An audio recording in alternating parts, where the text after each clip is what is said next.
Mike and I are watching the basketball game. I can't believe how bad the refs are. Mike says he thinks they are doing a good job. I think he is crazy. Mike gets up to go to the kitchen. I ask him to get me a beer, and he gives me a dirty look. He comes back with his beer and no beer for me. I am so mad I can't believe it. I am ready to leave, but then the refs call a foul on the other team, and we get free throws.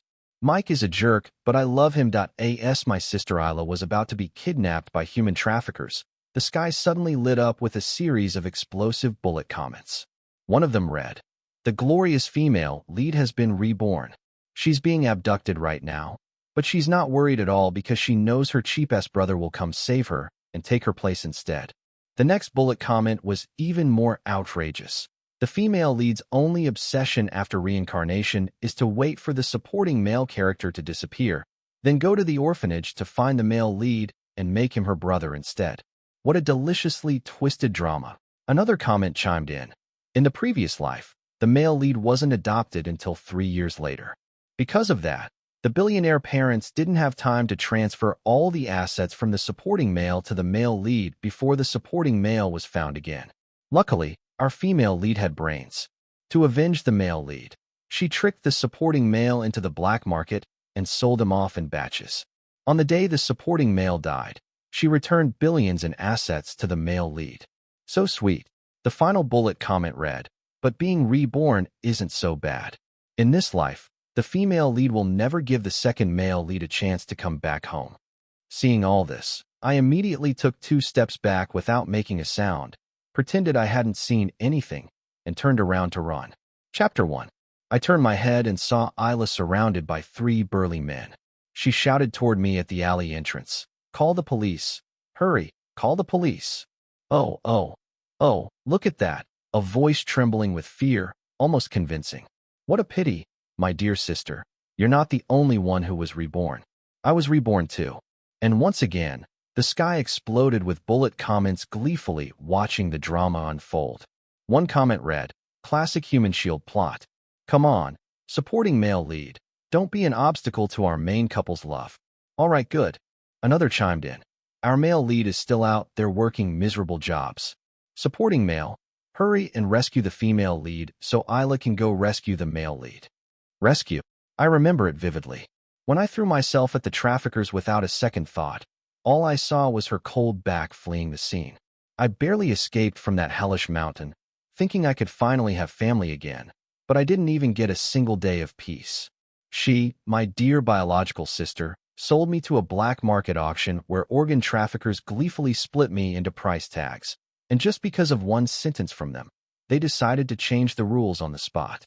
No anesthetic, only muscle relaxants. Afterward, the 2 of them used the money to live it up with zero guilt. I'm no saint. Why the hell should I sacrifice myself for them? I looked at Isla as she stretched out her trembling hand, but behind those eyes was unmistakable calculation. I raised an eyebrow, and just as one of the men's hands was about to land on her shoulder, I took a sudden step back, then another. Crash.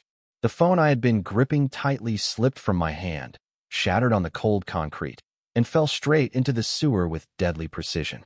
Isla froze, mouth agape like a chicken with its neck strangled. No sound came out.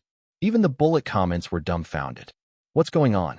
Isn't the supporting male supposed to rush in and save her? Why is he backing away? What's up with his hand? How did the phone fall into the sewer that perfectly? Then came another comment. The plot's falling apart. If he doesn't save the female lead, what's going to happen to her? The next second, Isla, face flushed with rage, yelled at me. "Kale, are you out of your mind? Can't you see I'm in danger? Why aren't you coming to save me?" She panicked and began to beg the traffickers next to her. "Take him instead. He's my brother. Look how strong he is. You could sell him on the black market for a fortune. Don't worry, I'll even help you raise the ransom. Our parents are loaded. How about I take 30%? And you take 70%. Deal." Wow. In our last life, she escaped thanks to me. This time, she didn't even bother acting. She's trying to trade my life again for a few moments of safety. School let out early, and the streets were already deserted. It was pouring rain, and the few passers-by were rushing under umbrellas. None of them would notice what was happening at the alley entrance. These traffickers probably counted on that perfect timing and setting. They weren't in a rush at all, just stared at me with greedy eyes. I glanced at the expensive bracelet on Isla's wrist and pinched my thigh hard, feigning terror. I shook my head and said in a trembling voice, "What are you talking about, sis? Mom and Dad always spoiled you. Just last week, for your birthday, they bought you a $10 million bracelet without hesitation. You're wearing it right now." My words instantly made them turn their eyes to Isla's wrist. Honestly, if she hadn't flaunted her wealth so much, this disaster might not have happened in the first place. I seized the moment and turned to run. In my panic, I tripped over a bottle on the ground, but the fear from my past life didn't allow me a moment of rest. I got up and kept running. I only stopped when the bullet comments started insulting me. That's when I turned back. The traffickers hadn't chased after me. The bullet comments read, "Isla got taken. Supporting male is so pathetic, spineless. Now the female lead has to suffer because of him. Hang in there. Girl, your parents will come for you." Another commented, "Did Isla's rebirth alter the supporting male's behavior? Wait, wasn't she the female lead? Why does she have no plot armor at all? Then supporting male, just wait for your karma. The female lead will come back, and when she does, our male lead will return to the sweet, messy family drama. It will continue." I couldn't help but burst out laughing. Plot armor? Even if it exists, I'll strangle it in the cradle with my own hands. Dear sister, in this life, not only will I not shield you from disaster, I'll even find someone to take your place. Chapter 2. When I got home, my parents were still in a meeting at the company. Isla usually stayed at her best friend's place on weekends, so no one would even suspect that she was missing. But I didn't choose to hide the truth. I took the initiative and called my parents. They rushed back immediately. My mom broke down and slapped me hard across the face, shouting, "You call this being a big brother? Are you an idiot? Why didn't you rush in and hold them back? Kale, you're so cold-blooded." I had already anticipated that this would be my mom's reaction. Ever since we were kids, whenever my sister and I had conflicts, it was okay for her to hit me, but if I ever fought back, my mom would say that as an older brother I should give in to my little sister, that no matter what, a man should never hit a woman. What baffled me even more was that my dad always echoed her opinion, as if trying to show how progressive and enlightened he was. Later, when I was kidnapped and barely managed to escape, they complained that I had picked up the habits of rural life, that I was unworthy and uncultured, and even told people I wasn't their biological son, but an orphan the Chun family adopted. Meanwhile, they showered all their attention on the replacement, Jean. They always cared about saving face, always thought I was a disgrace to them. But that's fine. This time, the one to disgrace them won't be me. I suddenly looked up, fear written all over my face, and asked her, "Mom, if I had rushed up to stop them, then what?" I rolled up my pant leg, revealing the surgical scar on my left leg, and said, "Mom, do you remember this scar? When I was 12, I jumped into the river to save my sister. She climbed out and ran away, but I was swept away and shattered my bones.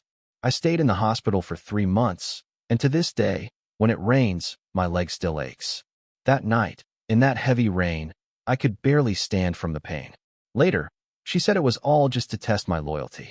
I didn't dare save her this time because I didn't know if this was another one of her little loyalty tests.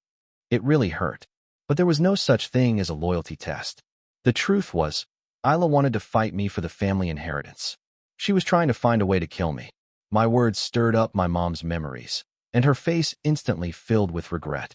She began apologizing repeatedly. "I'm sorry, Kale. I didn't know you were in so much pain." Mom just lost her head for a moment.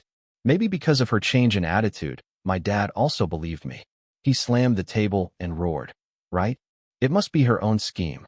She colluded with outsiders to fake a kidnapping and extort ransom. We have to call the police and teach that brat a lesson."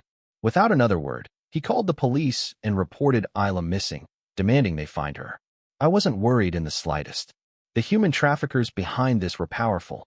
After I was abducted, I was shuffled around countless places before they finally sold me off half a year later. Finding Isla wouldn't be that easy.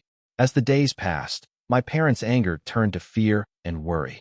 Eventually, they became numb. They poured what little affection they had left entirely onto me, hiring several bodyguards to protect me. Half a year went by. They barely mentioned Isla anymore.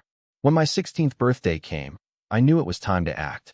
Right after dinner that weekend, I pinched my thigh hard and, crying like someone at a funeral, began wailing at the family portrait. My mom was startled and rushed over. Kale, what's wrong? Don't scare us like this. Tell us, did something happen at school? I shook my head. No. I paused for a moment and then said, I just miss my sister. Chapter 3. A trace of sadness flickered across my mom's face. My dad got up awkwardly and began pacing the room. Sure enough, my mom hesitated before saying the same thing she had told Isla in my previous life. Kale, are you feeling too lonely on your own? How about we adopt a little sister for you? Absolutely not. If Isla came back later, they'd just blame me, claiming it was my idea to find some girl to replace her. I said, Mom, that's not what I meant.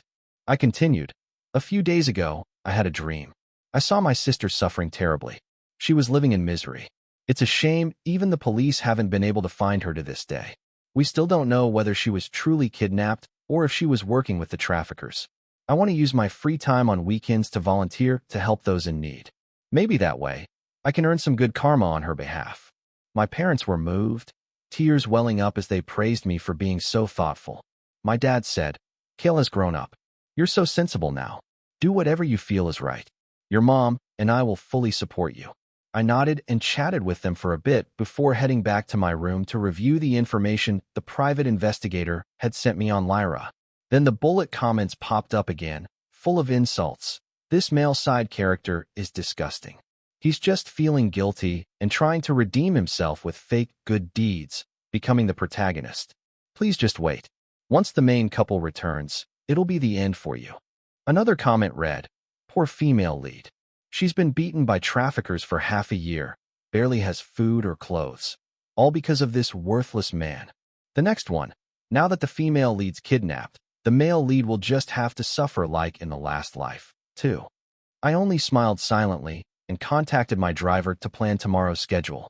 No need to worry. Now that this vicious side character is me, Isla and Jean, they're in for a life of suffering this time, all the way to the end. The next day, I headed to the juvenile detention center early in the morning. As soon as I arrived at the library, a staff member quietly warned me, stay away from the girl by the window. She might look pretty, but she's in here for killing someone. Claimed it was self-defense.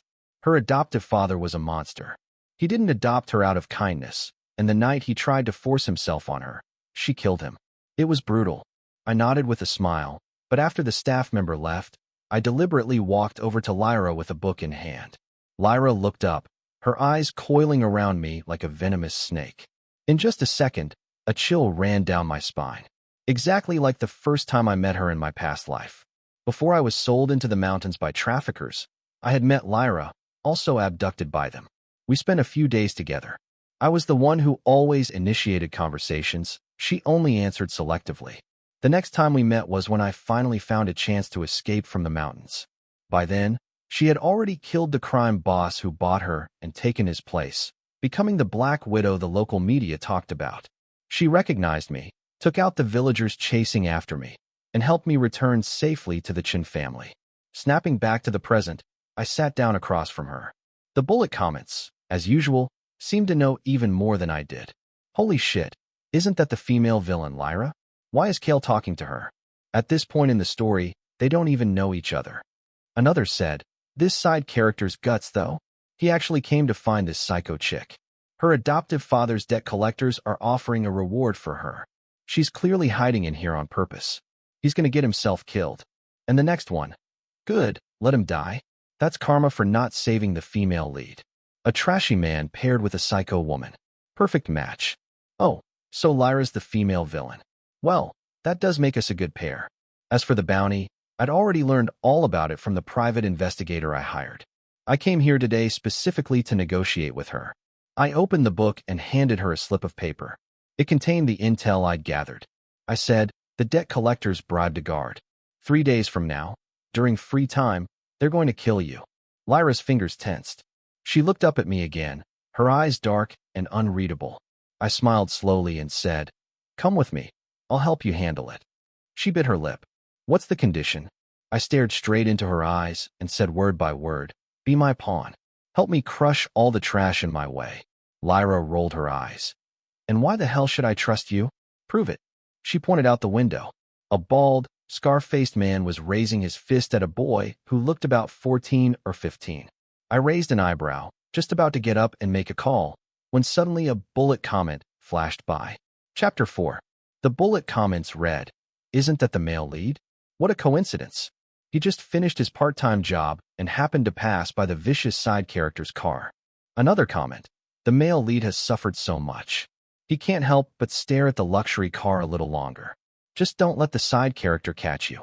The next one chimed in, "Don't worry, once Isla comes back, the cars, the house, the company, everything that belongs to the Chun family will be yours. Right now, the side character is just keeping it warm for you." I glanced toward the entrance.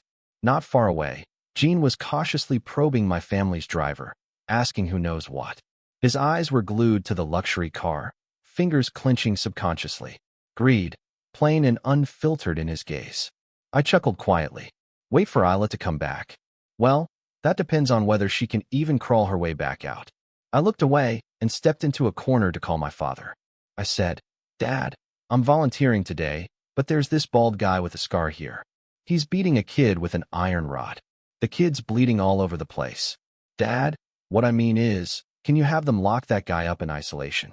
3 minutes later, a sharp whistle pierced the air. 5 guards pinned the scarred bald man to the ground.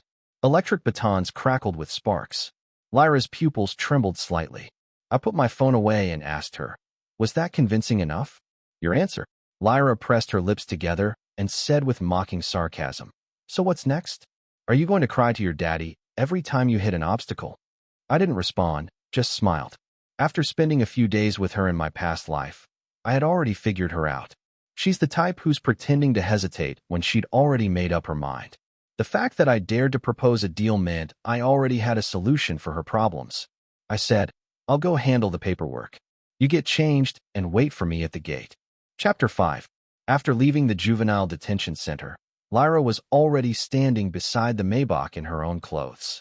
Her clothes were worn to the point of fading, wrinkled, and torn, but her youthful face gave her an oddly fragile look, the kind that made people want to protect her without even realizing it. She really was beautiful, and beauty, when paired with any other card, becomes an unbeatable hand. Lyra had just that. My gaze made her uncomfortable. She twisted the hem of her shirt with tightly clenched fingers. She frowned and said, "This is the only outfit I have.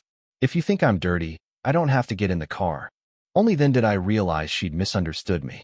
I quickly explained, "You've got it wrong. I was just admiring how beautiful you are. Get in, you're coming home with me." I narrowed my eyes and looked at her, still hesitating. "What? Do you want me to carry you in?" Lyra flinched, then got into the car immediately. That's when I noticed Gene standing just beyond her, previously blocked from view. His eyes were full of jealousy and hatred, locked onto me with burning intensity. I raised an eyebrow, and, amidst a wave of curses from the bullet comments, I headed home. Both my parents happened to be at home. "Kale, how did volunteering turn into going to a detention center?" My mom hadn't even finished her sentence when she spotted Lyra behind me. She frowned. "Kale, who is this girl?" My dad's face darkened instantly. He snapped, "This is going too far. What kind of disreputable woman are you dragging into our home? Get her out immediately." I walked toward them, then dropped to my knees with a loud thud. Lyra instinctively came over to help me up. My parents saw everything. Tears ran down my face as I cried out in pain. "Dad, Mom." Back at the center, she was the one that bald man was beating with an iron rod. It was this thick. I was afraid she'd be bullied in there. "I'm sorry, I should have asked you first, but for the first time, I felt like I saw my sister in someone else. I had this urge to protect her." I subtly gave Lyra a signal. She lowered her gaze and tears slid down her pale cheeks. She pressed her lips together and trembled ever so slightly, the very image of pitiful beauty. Beauty really is a powerful weapon sometimes. I turned back to my mom, whose face now showed hesitation, and pleaded, "Mom, let her stay for just one meal, a hot shower, some clean clothes. If my sister were out there, I'd hope someone kind would give her at least one hot meal." My mom's heart clearly softened. Her tears fell instantly. Even my dad's tightly furrowed brows began to ease as he studied Lyra in silence. Eventually, my dad gave a tired wave and called for the housekeeper. He said, "Take her to the guest room. Let her wash up and give her a clean set of clothes." That was exactly what I expected. They cared too much about appearances to adopt a daughter outright and be gossiped about by others. But if they wanted to dump the responsibility on me, I wouldn't have it. So I had no choice but to carefully set the stage and ease them into accepting her. At my signal, Lyra obediently followed the housekeeper out of the living room. Just as I finally let out a breath of relief, my phone buzzed violently in my pocket. I pulled it out. It was a friend who'd sent me a link to a post. And in the post, the main characters were Lyra and me. Show or sheltering evil. Rich Ayre's scandalous night at a juvenile center, defending a beautiful killer for love. Chapter 6. I scrolled through the pictures attached to the post. All of them were secretly taken shots of me and Lyra standing at the entrance. The written account was even more ridiculous, pure fiction, absurd beyond belief. By the end, it had escalated from attacking me to smearing the entire Chen family. It accused the Chens of hypocrisy, of harboring criminals, and even claimed we had shady dealings with a murderer. The post shot up the trending list like wildfire, already reaching the #1 spot in the local hot topics. I already had my suspicions, and the arrogant bullet comments confirmed them. One read, "Of course the male lead would strike the side character down the moment they meet. A perfect way to avenge the female lead." I couldn't help but wonder, had Jean been reborn too? But I quickly dismissed the thought. If he had truly come back to life with memories intact, how could he tolerate living in such poverty now? And that look in his eyes today? Greedy, inferior, desperate.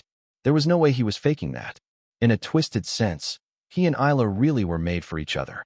Just then, Lyra walked out, freshly washed and wearing a brand new dress. She noticed the grim look on my face and asked softly, "Something happened?" That's when I remembered. Lyra wasn't just a villainous character. She also had a hacker background. I silently handed her my phone. She glanced at the screen, and her gaze instantly turned cold as ice. She asked, "Do you have a computer?" I led her to the bedroom without hesitation. 10 minutes later, the post vanished completely, wiped from the internet.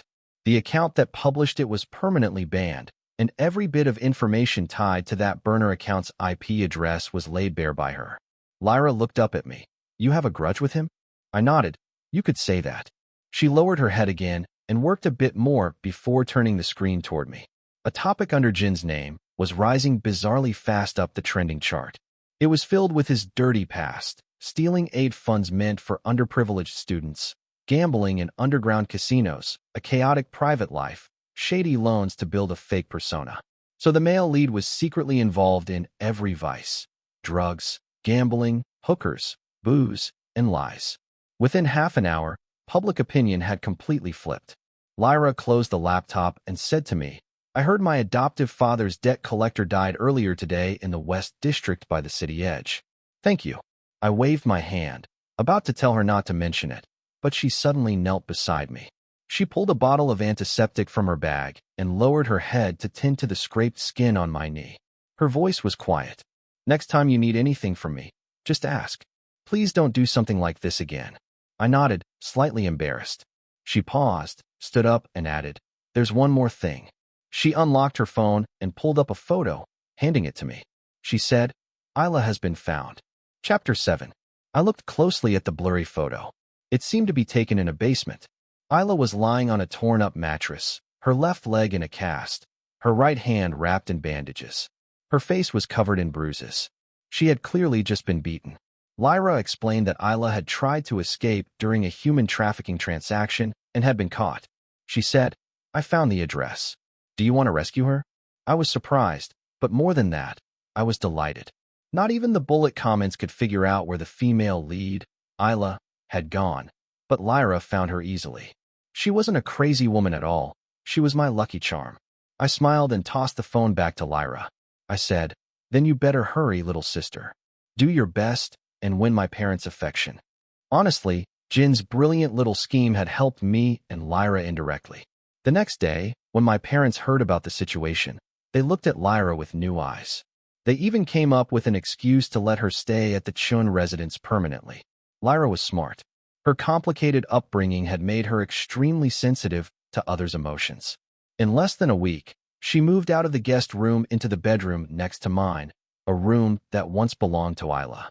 Isla's belongings were either tossed into the junk room or boxed up and donated to charity. Even her photographs had been buried under thick layers of dust in the basement. A month later, my parents officially adopted Lyra. They transferred her school registration to an elite private academy. They even wanted to change her name to Lyra Chun. I refused. I thought the name Lyra Lu sounded lovely just the way it was. 4 years later, both Lyra and I were accepted into Qingbei University, just like we'd hoped. As a reward, our parents bought each of us an apartment right outside the school, right across the hall from each other. Every morning, Lyra would show up at my door on time to make breakfast and walk to class with me. She was nothing like the Lyra from my past life. As for Gene, Lyra told me he dropped out of school after the online scandal and went back to the countryside. It looked like he had no future with Isla, the so-called female lead. Even the bullet comments had mostly gone silent. But life was starting to get boring. Isla, it's time to come back. The next day, a shrill siren tore through the quiet of the Chun family estate. Lyra and I stood on the balcony watching as a hunched figure was helped out of the police car. Lyra scoffed coldly and yanked my arm. Don't waste time staring at ugly things. But I had already seen everything. Her face was destroyed beyond recognition. Scars ran down her cheeks. Her mouth hung slack, and drool slid uncontrollably down her chin. It was Isla, my biological sister. She was back. Chapter 8. I immediately called my parents at the company. Half an hour later, they rushed home in a panic. Isla? Where's Isla? My mom looked around frantically, but the moment she saw Isla's face, she took 2 steps back in shock. My dad's expression darkened. His face was filled with disbelief and a disgust he couldn't hide. He looked between us and asked uncertainly, "This is Isla?" Lyra nodded. "The police have verified her identity. It's 100% confirmed." No wonder they were so shocked.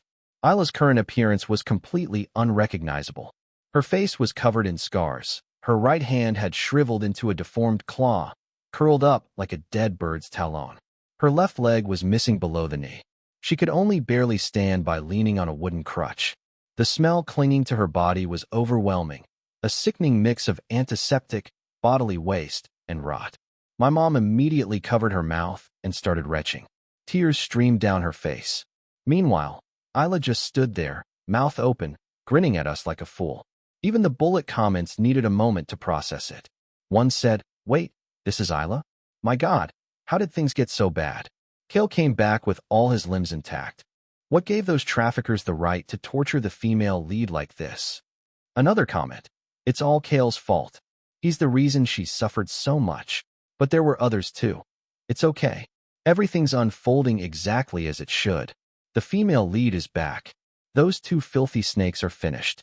Thank God, she's not actually brain damaged. She's just pretending to buy time, waiting to find the male lead and take her revenge." Ah, so she's faking it. I knew it. Those eyes full of venom and madness didn't belong to someone who'd lost their mind. Lyra's eyes welled up with tears at the perfect moment. She gently took my mother's hand and said, "Mom, I know a doctor. Let's have him take a look at her first." She shot me a wink. I sighed and said, "Thanks, little sister. I'll leave it to you." Since Isla wanted to act, then we'd give her the perfect stage.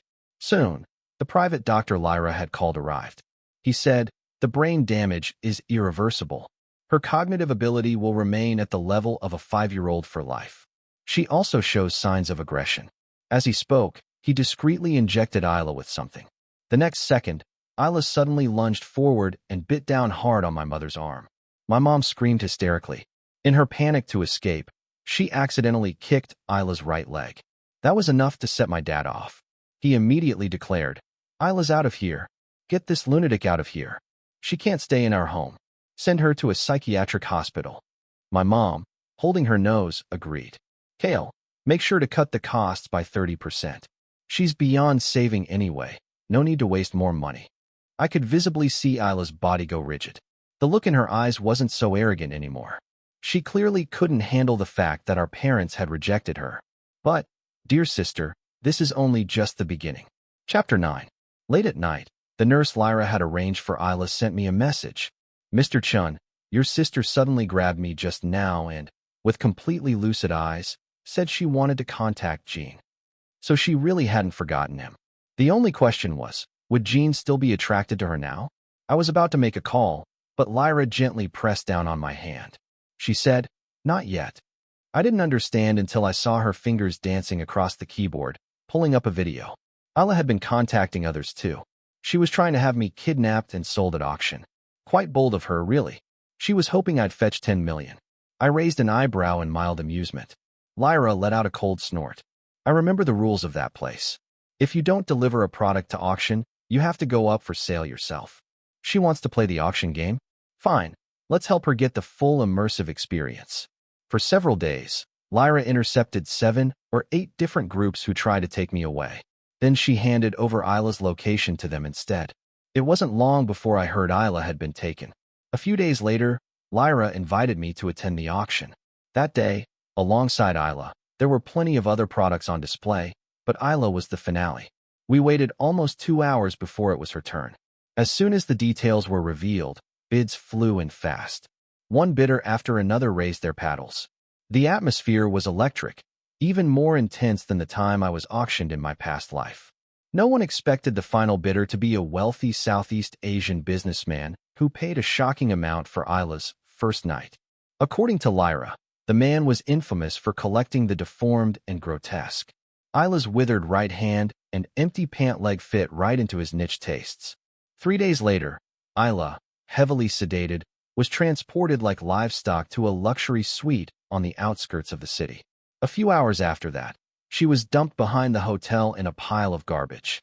Her clothes were torn beyond recognition. Her exposed skin was covered in fresh whip marks, bruises, and burns. Her face was grotesquely swollen, and blood foamed at her lips. I felt a wave of nausea rise and quickly turned away, calling for Lyra so we could leave.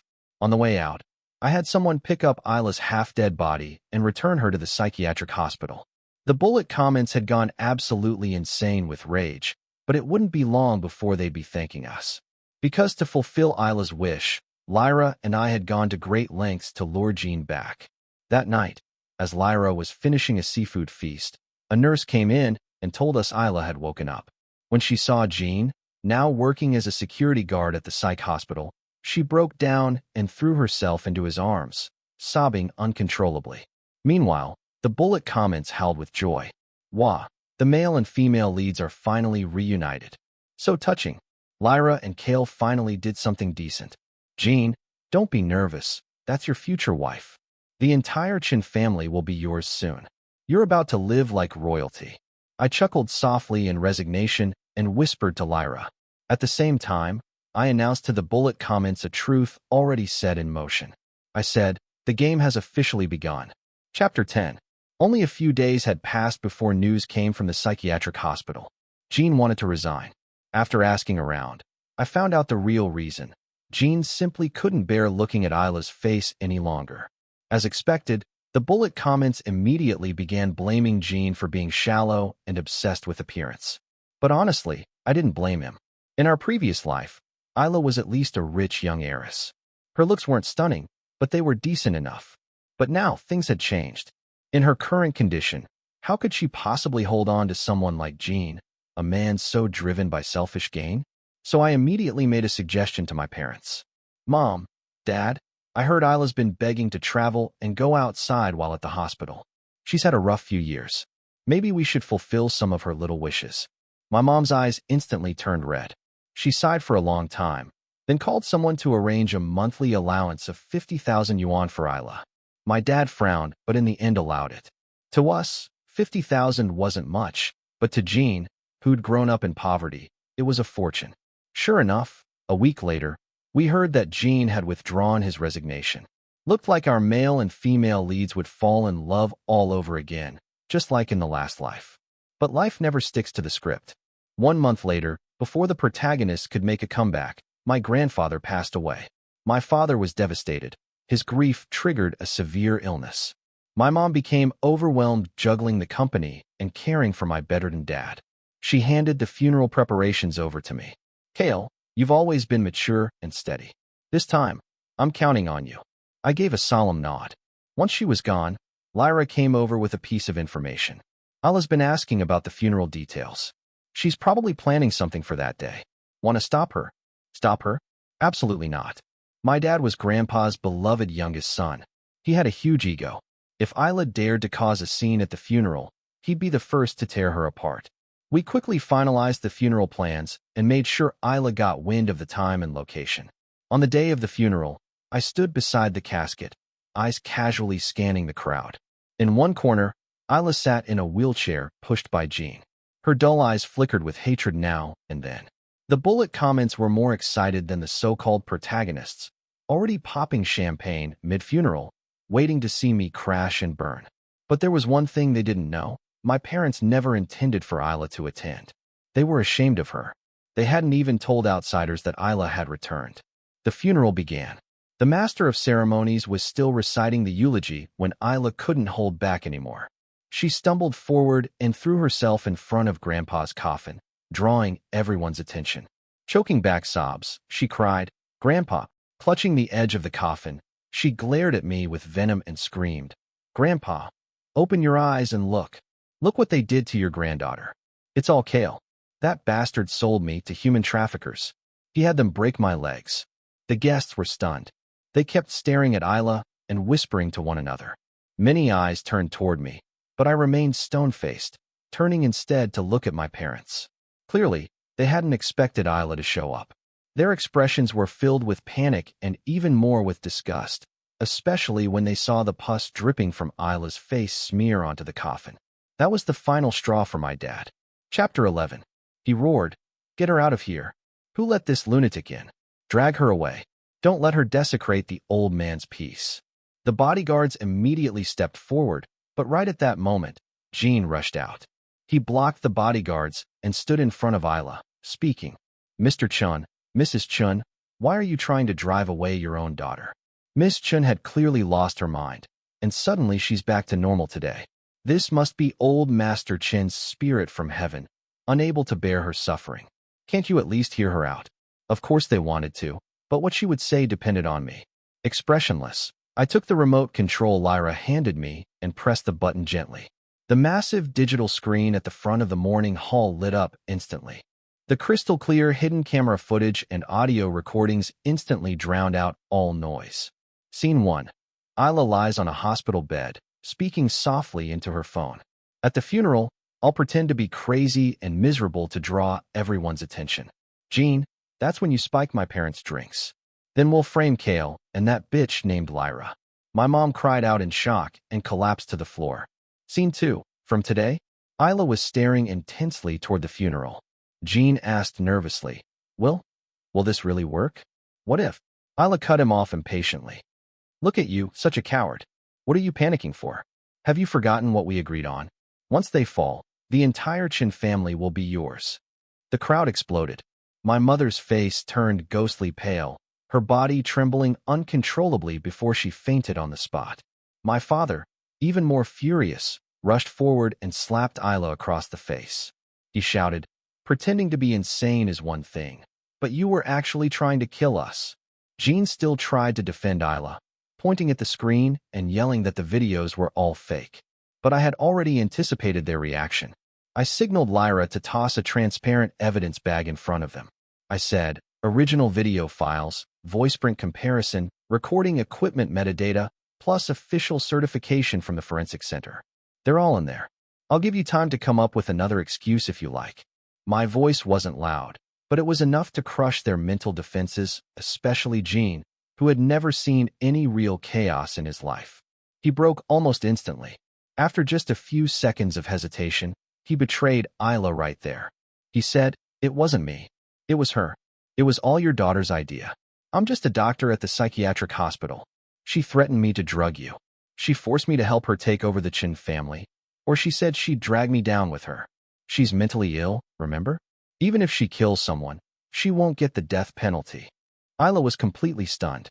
She picked up a shoe and threw it at Jean, screaming hysterically, "You betrayed me." As expected, the bullet comments favored the fragile female lead, relentlessly criticizing. What's wrong with the male lead?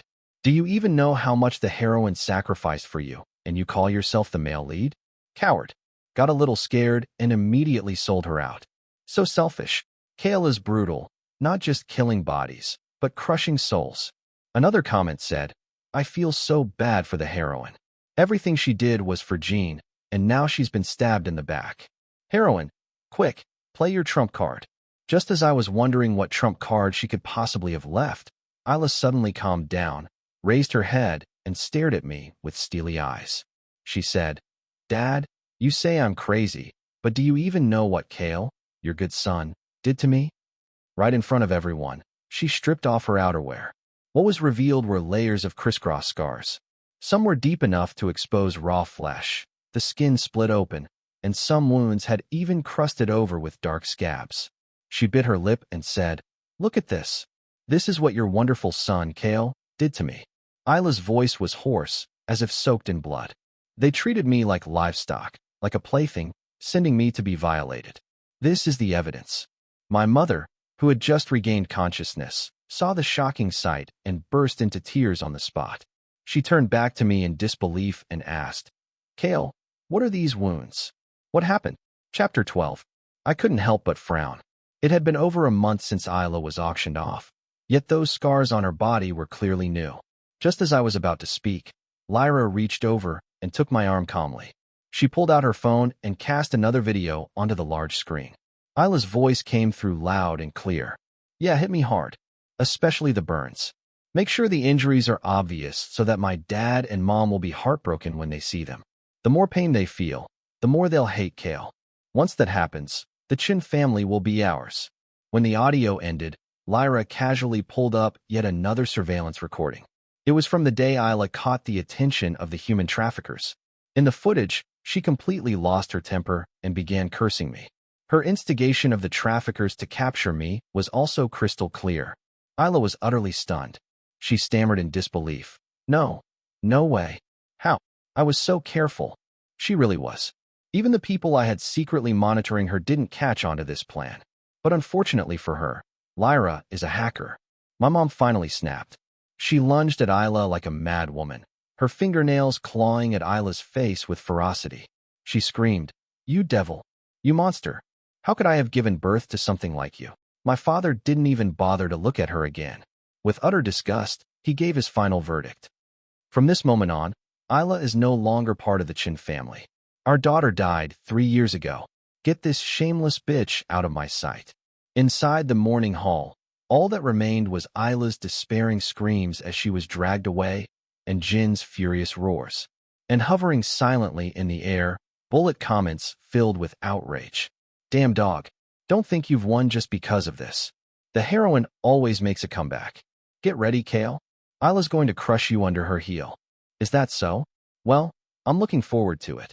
Chapter 13. Lyra originally planned to send Isla directly to that Southeast Asian tycoon, but I told her to let Isla go on purpose.